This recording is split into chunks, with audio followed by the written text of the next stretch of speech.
Welcome to the Goddess Show podcast, voices of visionary women, inspiring female leaders by interviewing amazing guests to encourage us all to rise up. Enjoy. Hello and welcome to the Goddess Show podcast, Voices of Visionary Women, Inspiring Female Leaders. And today I'm so excited and honored to have a fellow member of the G100, which is a global women's movement, joining us. And her name is Dr. Sophie Jablonski. Welcome to the show, Dr. Sophie. It's so wonderful to have you. Thank you very much for having me, and indeed a pleasure to be also meeting a bit more closely another member of the G100 network. Awesome. So for our listeners and viewers, Dr. Sophie Jablonski is an executive coach and positive psychology practitioner based in Luxembourg and founder of Dr. Sophie Coaching. After a 20-year international career in energy and finance, she now supports women and leaders in navigating life transitions with clarity and confidence. She's also co-founder of Flourish Financially with Minna Schmidt, an initiative dedicated to women's financial empowerment, combining financial education with mindset and emotional intelligence. Her work helps women build a more confident, intentional, and empowered relationship with money. And don't we all need that? It's amazing how many of us are not money smart, as we call it. We might be life smart, we might be relationship smart, but so many of us are not educated when it comes to money. But this is not what this is about. Amazing, amazing. All your work and experience, Dr. Sophie. It's absolutely incredible. And in fact, we were talking about the topic of our discussion today, and we happened upon a topic that I think our listeners and viewers will really relate to and gain a lot from. And that topic is related to the very first question I'm going to ask you, Dr. Sophie. And the first question is, what would you say are some of the biggest personal obstacles you've overcome on your way to success, and how did you do it? Yes. That's such a good question, and of course there are different ways to like approach that. So what I think is the angle that I'm choosing now, which seems to make the most sense also in relation to the other subjects that we could talk about later with regard the relationship to money, is really the emotions, one of emotions, and one that I really like to talk about and work on with my clients, which is what I call emotional intelligence. And of course, emotional intelligence is something that is quite, it's talked about a lot. So it will depend, again, how you define it. But the way I approach it with me is really through the eyes of the mindset.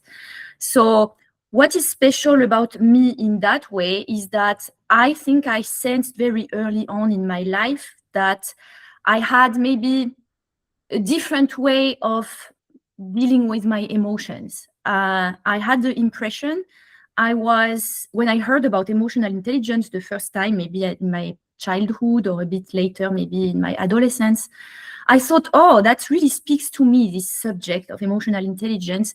I think I'm very emotionally intelligent because I can feel a lot of emotions all the time. So that was my first impression on that. And of course, in hindsight, I realized this is not really what we call emotional intelligence, the fact that it's part of it, right? It's about maybe being sensitive to them, but it's also about so much more.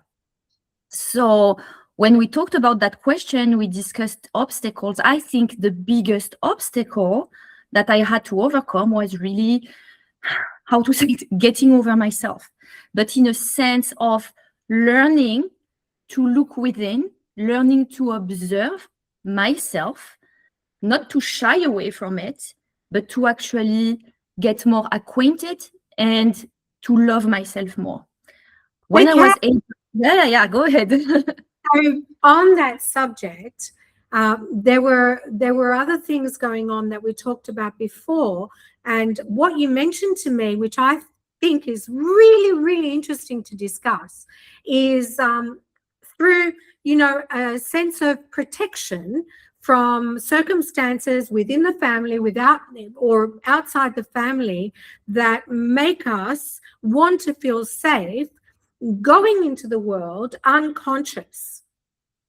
And then, so I think that's a really interesting topic, and I'd love to hear your experience of it and talk about that, because I think that's very, very interesting. It's something that I'm sure that a lot of our listeners and viewers can really relate to, you know?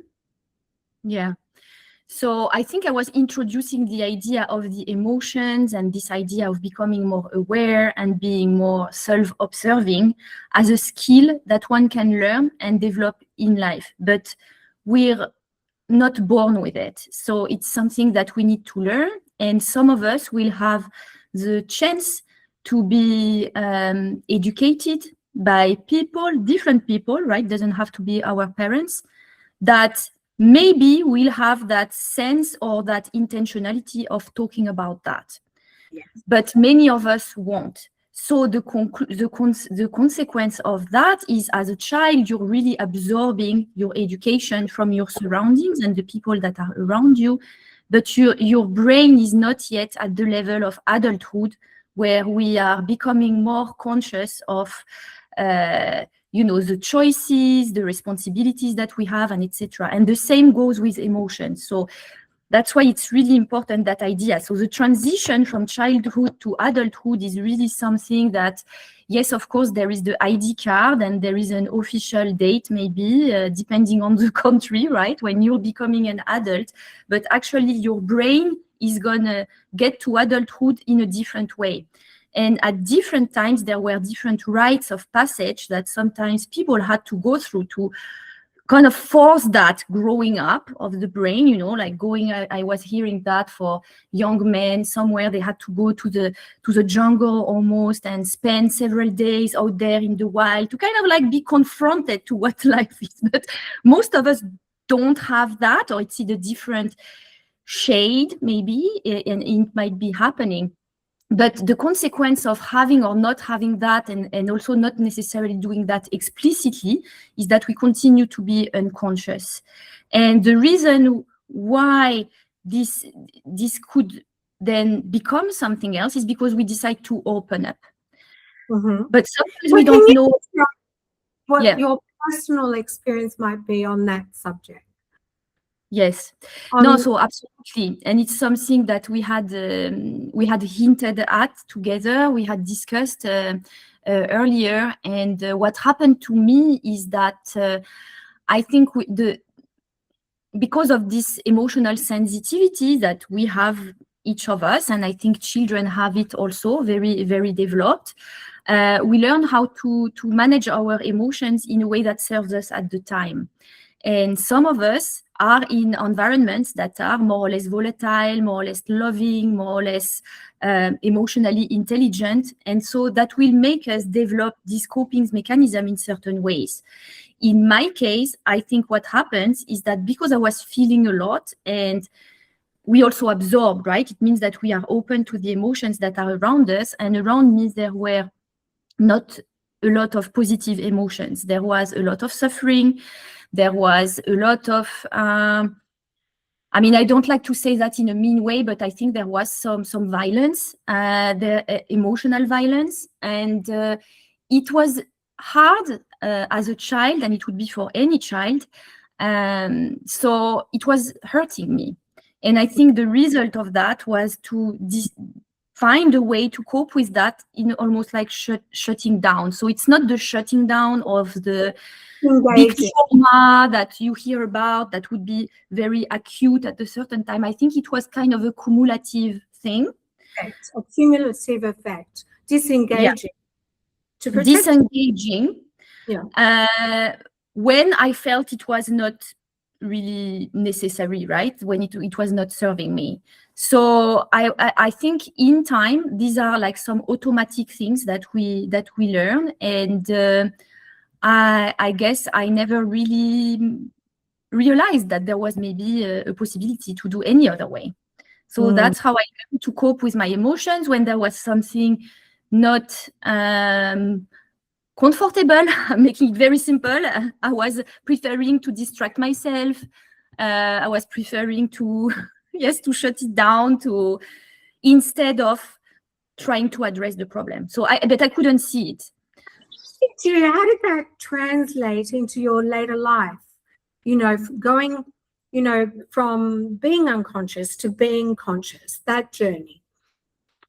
Yes, and so the transition from one to the other, it kind of came a bit of a necessity, because as we grow up and as we become adults with different responsibilities and maybe different roles. So in my case, I also, I embarked on a career that was very challenging, very interesting. I was meeting a lot of people.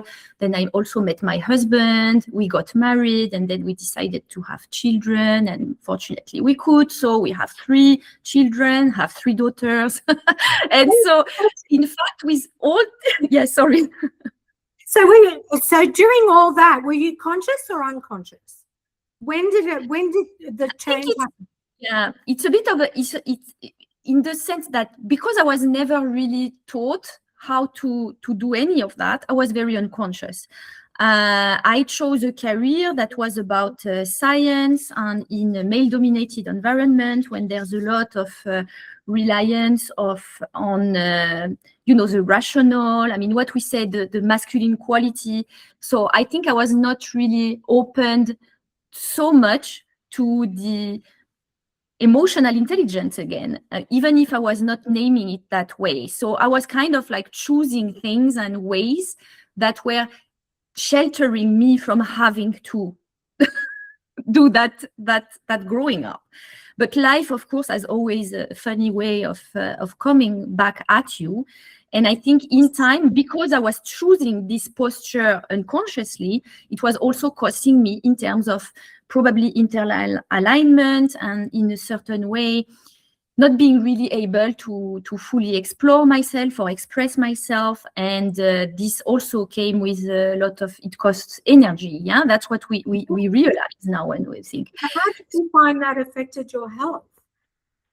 So what affected in my health is that I was choosing emotional copings that were kind of dysfunctional. I couldn't see where it was costing me so much. So when I was very stressed, I didn't know how to cope with my stress. So, for example, at the time I was drinking alcohol, and that was something that was actually a dysfunctional coping. Like, it was seeming that at the time it was helping me to feel less stressed, because it had that immediate effect of being an anesthetic in a way of emotions.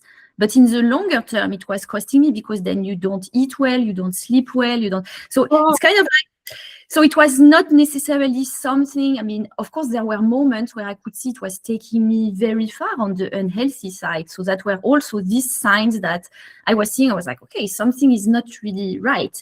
But because externally, it seemed that I had it all, like many people say that, right? It looks good on paper.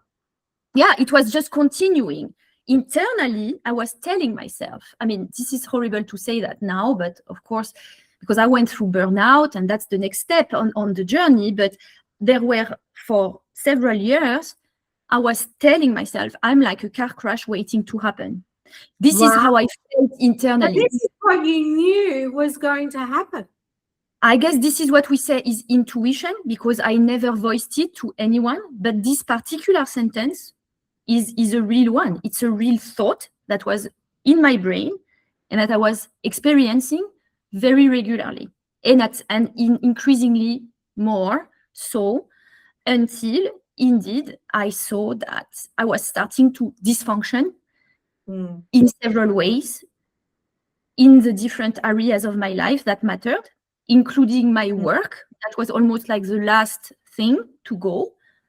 But and this was, yeah, I could see it, but of course people around me could maybe see it even more at that point, because with burnout there might be a bit of denial. This is not uncommon, and it's hard to accept when we're failing. That's what we feel at the moment.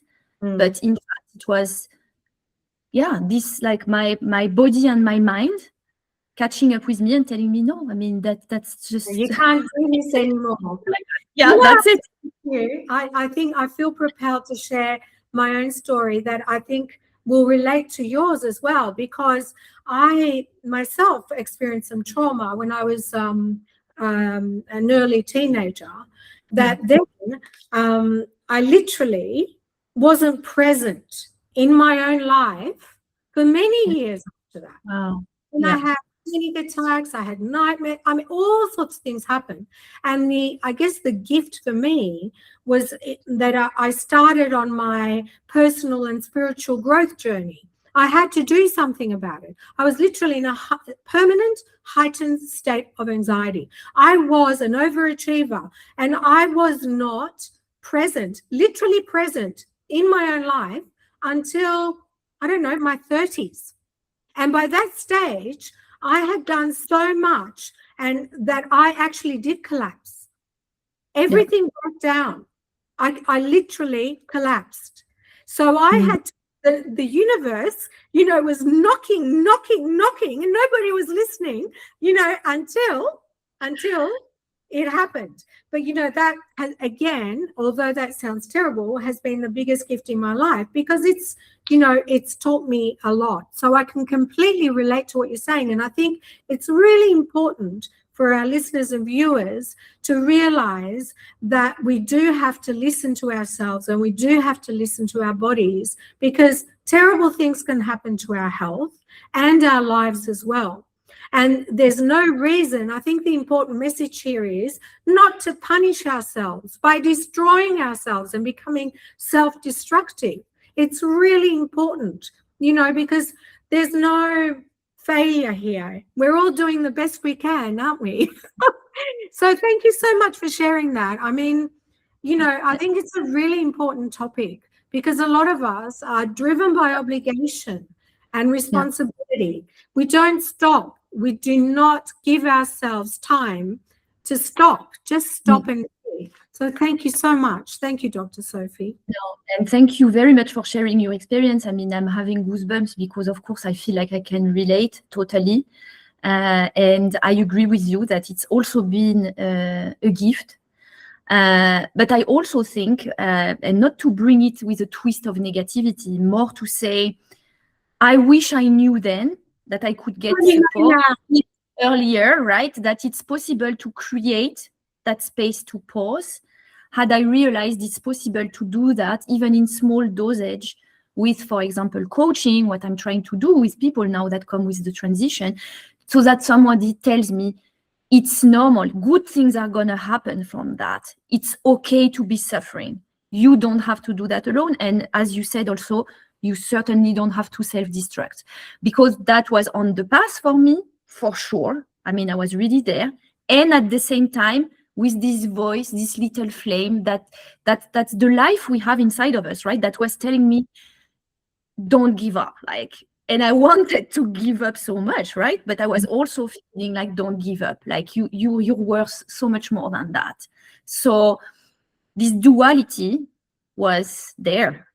And there was a lot of dark things also. Yes, absolutely. I think, and on that, I think it's really important to mention the law of opposites. And if we don't have one, if we don't have shadow, we don't have the light, or we do not know the light. And for really, it is so important for every single one of our journeys to experience some adversity, so that we can grow tenacious, we can grow strong, we can begin to know ourselves. If we are always comfortable, if we are never uncomfortable, if we're never in the shadow and in the darkness, how can we possibly strive for and experience the light? Don't you agree? No, absolutely. And I think it's interesting because it seems to me to be bringing us back naturally to the subject of emotional intelligence, because I think embracing this duality, I present it also in my work and with my clients through that it's this, I mean, maybe we can say yin and yang, or, 50-50, like there's always this merging, right, of different opposites in some ways.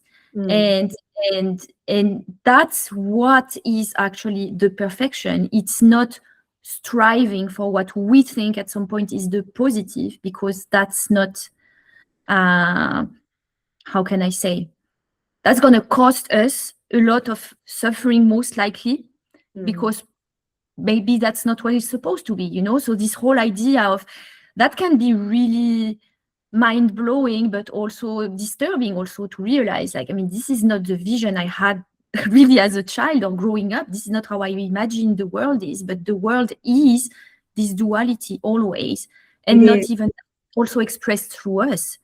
So embracing the dark side, I mean, yes, I mean, that's another level stuff, right? I mean, it is, you know, and it's funny. I mean, because that's exactly what I was thinking, because it's not only duality in life and in the world, it's also a duality within us. And I'd love to hear from our listeners and viewers if you relate to this. You know, so many of us want to be a good person. I'm a good, positive person, you know, and we deny our shadow. And the thing is that the more we deny our shadow, the worse it is for us, because if we love our shadow as much as we love our life, then we are fully realized as human beings. It's all part of us. So why deny a part of you when it's there? You know, it's not about, you know, and of course it's choosing which way you want, what you want to focus in on more. But I think loving and accepting both parts of us is so important.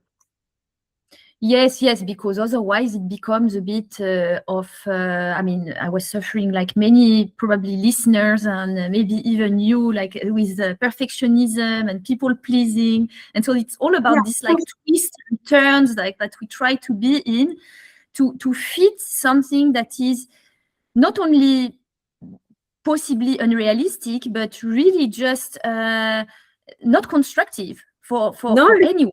And the least for us. So actually to realize, when we say, you know, you say good person, and then so the opposite would be a bad person, to play with this idea. And okay, everybody can do that with their different strengths. So I like sense of humor, so sometimes I tease myself and I think about like how it feels when I say to myself, you're a bit of a bad person, right? Are you a bad person? And just test it. I mean, if the word is really triggering, then use another one. You could say, are you a beautiful person, or are you an ugly person, or are you whatever? And try to play with this and see how it feels, because we have absorbed this. This is for sure through our education. This is how you should be. You know, a person should be good. But that's just so like, what that doesn't make any sense. What does that mean? Actually mean. And what is on that subject, I would, if I could, abolish the word should from the dictionary. I mean, what? Yeah. Seriously, completely agree. But we are on time here. Yeah, so, yes, so tell me. But this is, I mean, we could talk for hours on this subject. So we know about your business, but say for our aspiring entrepreneurs, female entrepreneurs, what were I mean, you were obviously educated to do what you do, but what were the first few steps you took to get your actual business up and running? Alors, what did I write there? Yes, first step. So it's not, of course, in order of time, because things happen concomitantly. Sorry, that's the French word. At the same, in parallel, maybe on parallel tracks. But I wanted to put it as paramount, like the most important thing. Coaching myself. And when I say that, it doesn't have to be by formal coaching methodology. It's about watch your brain, watch yourself, check out your mindset. That's the most important thing. And that's also what helped me at the time I was starting with the tools of self-coaching to help myself to do it. So the steps are not that complicated, right? If you think about that, of course, it will depend on the jurisdiction and etc. But the point is like, okay, you should choose, I don't know, choose a name. I don't know, if you want to do an online business, most of us have to be online in some way or shape or form. So, okay, choose a domain. Just don't overcomplicate, just do it. But what gets complicated is the drama. That's what's going on there. So I had some of that, of course, and to be able for the first time to change perspective and see some of those things and realize I could be thinking differently was a huge advantage.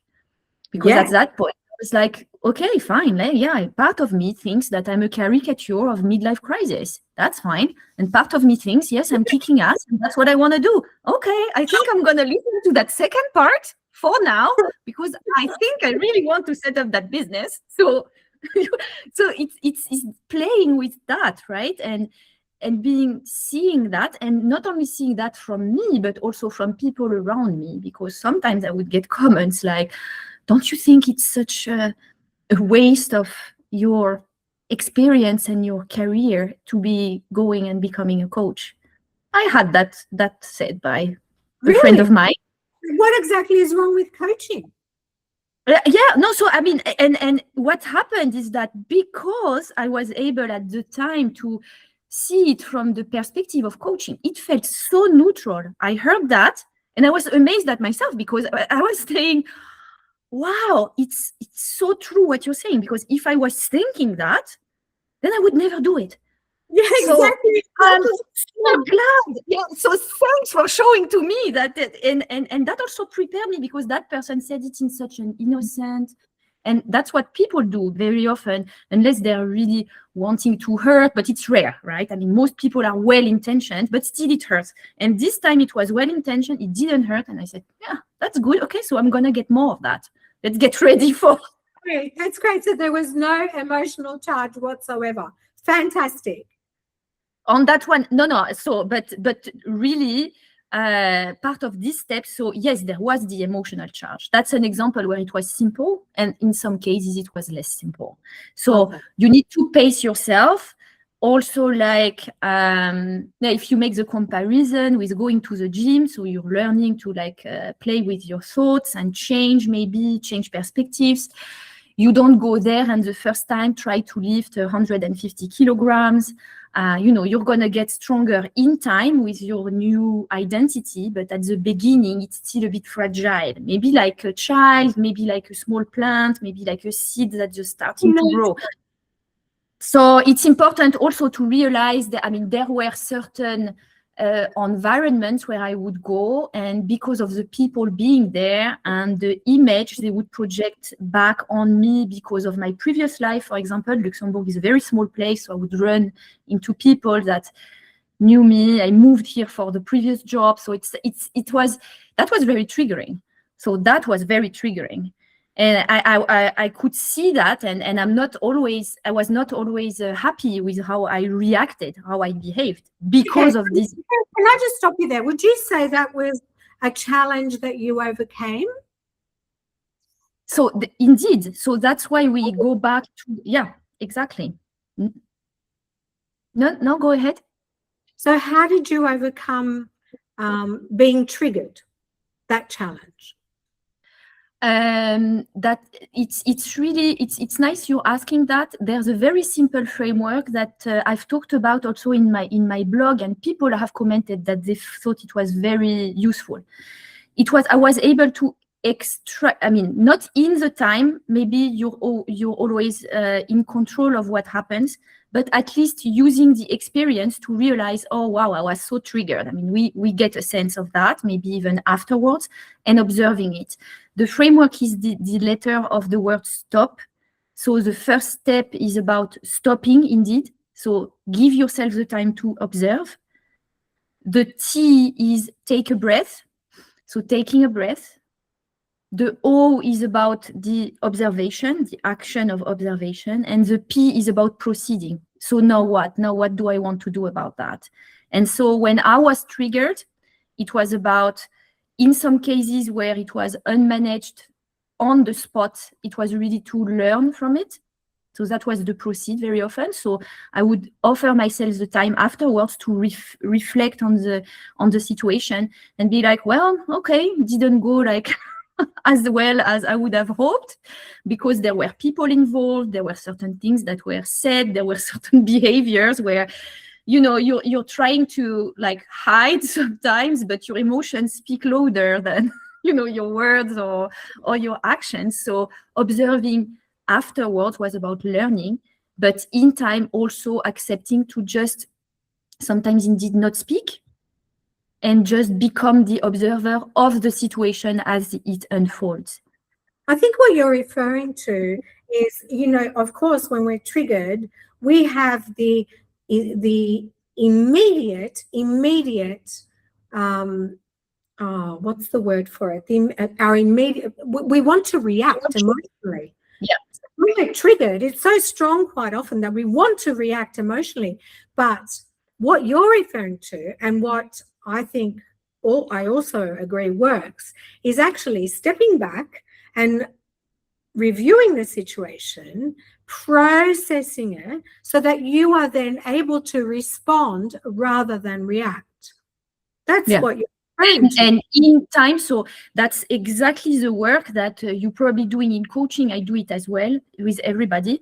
People are uncomfortable with that because they feel like it's looking, it is actually, it's a bit like looking in the mirror, but that's something that may hurt, because if we're not proud of how it went, we don't like to look at that, like looking under the couch and seeing the dust, and you're like, well, but the benefit of that is all that comes after, which is becoming better in time to even avoid such situation. Because when you really anticipate it and think about it a lot, it doesn't mean controlling the universe, right? We understand that, but it means being better able to help ourselves to cope with that situation and even worse situation. So that's why it's a huge benefit. It's enormous. People don't realize how important it is. Yeah, absolutely. I think it's so important to be able to respond to situations like that because it's healthy. But there's another school of thought, and this is actually a process that I use called inner child work. Because quite often when you're triggered, it's actually a gift from your inner child saying, "Oh, this is a little bit you haven't healed yet." So you go back and change the blueprint, but that's on a deeper level. On the present level, where you're in that situation right there, it's a perfect way to deal with it, isn't it? It's so healthy rather than reacting emotionally. It's healthy, and at the same time, it's something that we can learn and practice. And so we shouldn't also be too hard on ourselves and saying we need to learn it and 5 minutes later we know how to do it. No, because it's really something you learn by experience. And also, in any case, and as you said, because of the duality, it's like we will still keep that part of us that will sometimes react not in the way we want. This is where we stay human, right? I guess if you want to train that to the extreme level, you would say, okay, I'm almost becoming a Buddhist monk or something, right? But I don't think many of us is like the life aspiration is that, right? It's more like, okay, I want to be functioning in a healthier way in life, do good around me, be the best person I can, and etc., etc. And some will maybe choose to do that even like to much higher level and really overdo it in a way. When I say that, it sounds even like negative. That's not what I mean, but it's just we adapt, right, to the person we want to be. The point is, if there is this gap in between who we want to be and who we are, it always will create this emotional friction, right? Because we haven't solved it yet. And sometimes it's worth spending time doing it, sometimes it's not worth spending time. So it's also about choosing the battles, right? You can, because otherwise, It's like a really good point, that we are human. And it's really important not to judge ourselves. All we need to know is, yes, we would like to be healthier in our interactions, but hey, we are human. It's not always going to work. And that's fine. That's absolutely fine. It's a trend. That's why it becomes a trend, because as long as you feel you're on a trend and you're able to construct the story that helps you to get there, not only you feel better, but you're doing better because indeed you're on that trend. So again, it doesn't solve for every situation, no, and you're still gonna have freakouts and things like that. It's normal, or you're still gonna snap at your kids. That's the typical example for a mom. Oh my God, I snapped at my children. I must be a bad mom. No, you're not. You're just a human trying the best she can right now where she's at this level. And if you want to train that, that's available, But don't imagine you will become this figure that never snaps. No. Now, I have this saying that we're all a work of art in progress. That's beautiful. Yeah. Yeah. I'm going to ask you, what is the best advice you have received recently, Dr. Sophie? Yeah, what did I write? Recently, yes, because there are lots of good pieces of advice that we get a long time. I think what was a nice advice that I received was about to be even bolder in being me and being me exclusively. So, I mean, I can imagine for some people, because we all come from different perspectives and we don't always have the same values. But for me, I find it a very positive advice. I don't find it triggering. So I don't feel when I listen to that it's making me, an arrogant person or someone that is trying to be better than. But I find it a very positive one based on my story and all the things we said, right? What I had to overcome and etc. I think it's true. I'm at this phase of life in my chapter where I think this is what I would like to be bolder and learn to do that in a positive way for me and for the world. That's just perfect. Thank you.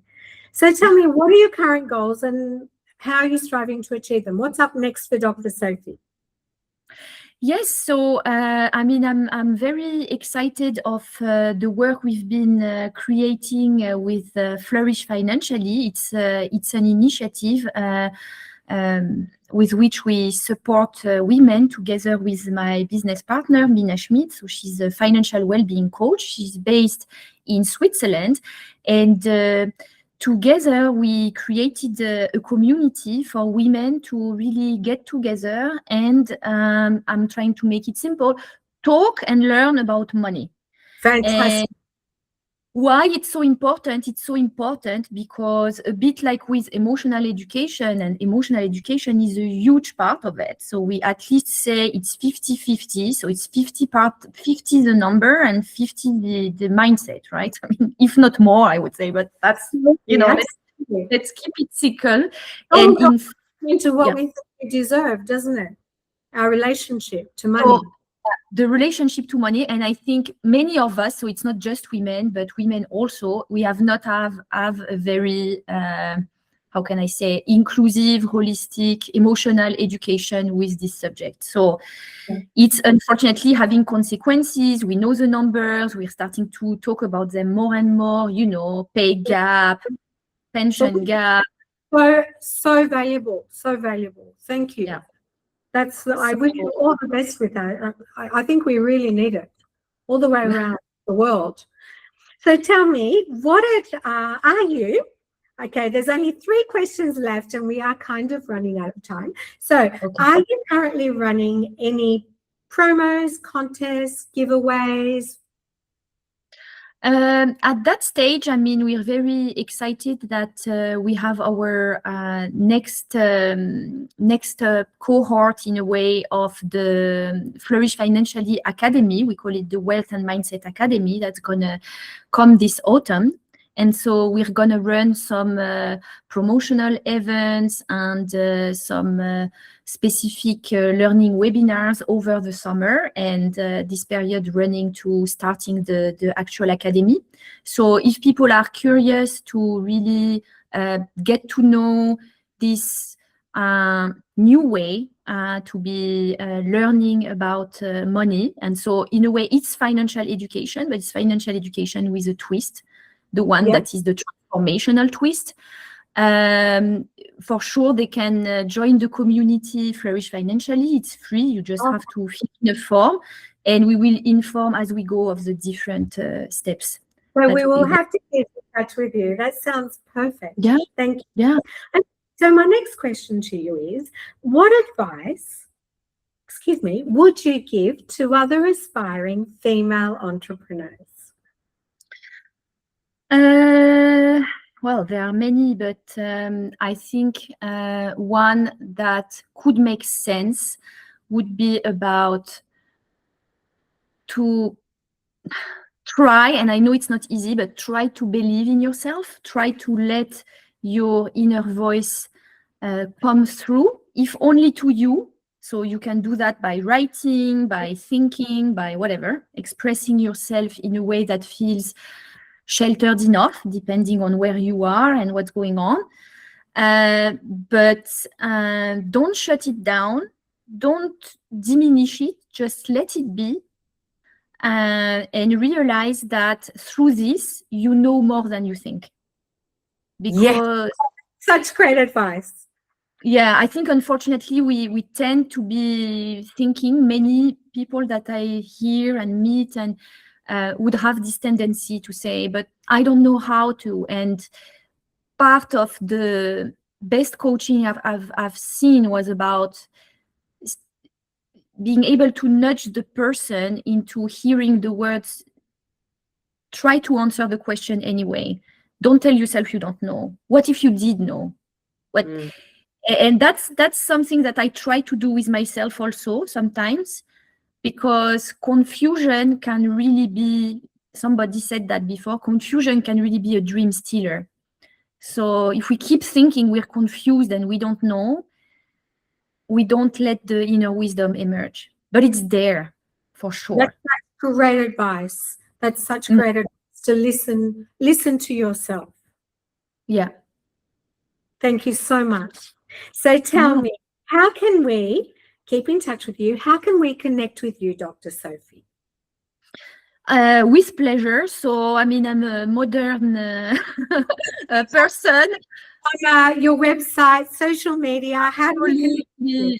Yeah, so I have a website for my activities as in terms of coaching and corporate training. So that would be drsophiecoaching.com. And then we also have a website for the activities on Flourish Financially, and that one is flourishfinancially.org. So if you get there, you will find ways to also get in touch with me, with Minna, about the different possibilities that there are to, with pleasure, collaborate, right? And keep... Fantastic. Yeah. Here's to women empowering women. Thank you so much for your time and this amazing conversation. I've really enjoyed it, and I wish you amazing success. Thank you, Dr. Sophie. Thank you very much, Tula, and the same to you. It was a pleasure. Thank you. Bye for now. Thank you for tuning in to the Gotta Show podcast. We hope you've enjoyed it, and if you did, feel free to like, subscribe, share, and we look forward to seeing you next time.